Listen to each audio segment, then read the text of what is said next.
नाजरीन अस्सलाम वालेकुम। नाजरीन आप देख रहे हैं गुफ्तार news channel. Khairpur मीरस गुफ्तार news channel के नुमाइंदे ने खबर दी है, खैरपुर ज़िले अंदर मेडिकल स्टोरों पर नकली और गैर मयारी दवाएं फ़रोख्त होने का कारोबार उरूज पर होने का इंकशाफ हुआ है। ड्रग अफसर गैर मयारी और नकली दवाएं फ़रोख्त करने वालों के खिलाफ कार्रवाई के बदले मंथली लेने में मसरूफ़ हैं। महकमा सेहत अघूर नींद सो रहा है।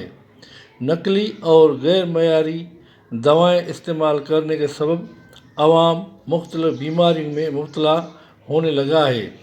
डिस्ट्रिक्ट खैरपुर के तमाम तहसीलों ठरी मीरवा, फैज़गंज, नारो, सोबोदेरो, किंगरी और खैरपुर मीरस में मेडिकल स्टोर्स पर गैर मयारी और नकली दवाएं फ़रोख्त होने का कारोबार खुलेआम जारी है, जिसके सबब ज़िला भर के अवाम और शहरी मुख्तलिफ बीमारियों में मुब्तला हो रहे हैं।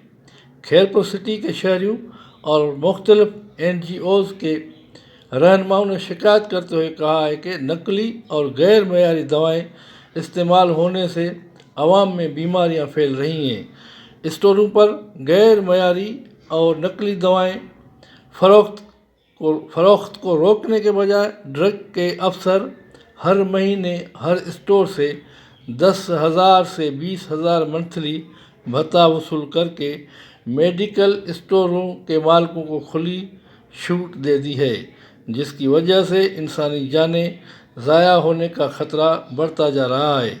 शऊर परस्त लोगों ने महकमा सेहत के सूबाई वज़ीर, सेक्रेटरी सेहत और DSO खैरपुर मीरस से मुतालबा किया है कि इस 2 नंबर दवाएं बेचने वालों के खिलाफ और ड्रग इंतज़ामिया के खिलाफ कानूनी कार्रवाई की जाए ताकि मासूम इंसानों की जानें बच जाएं।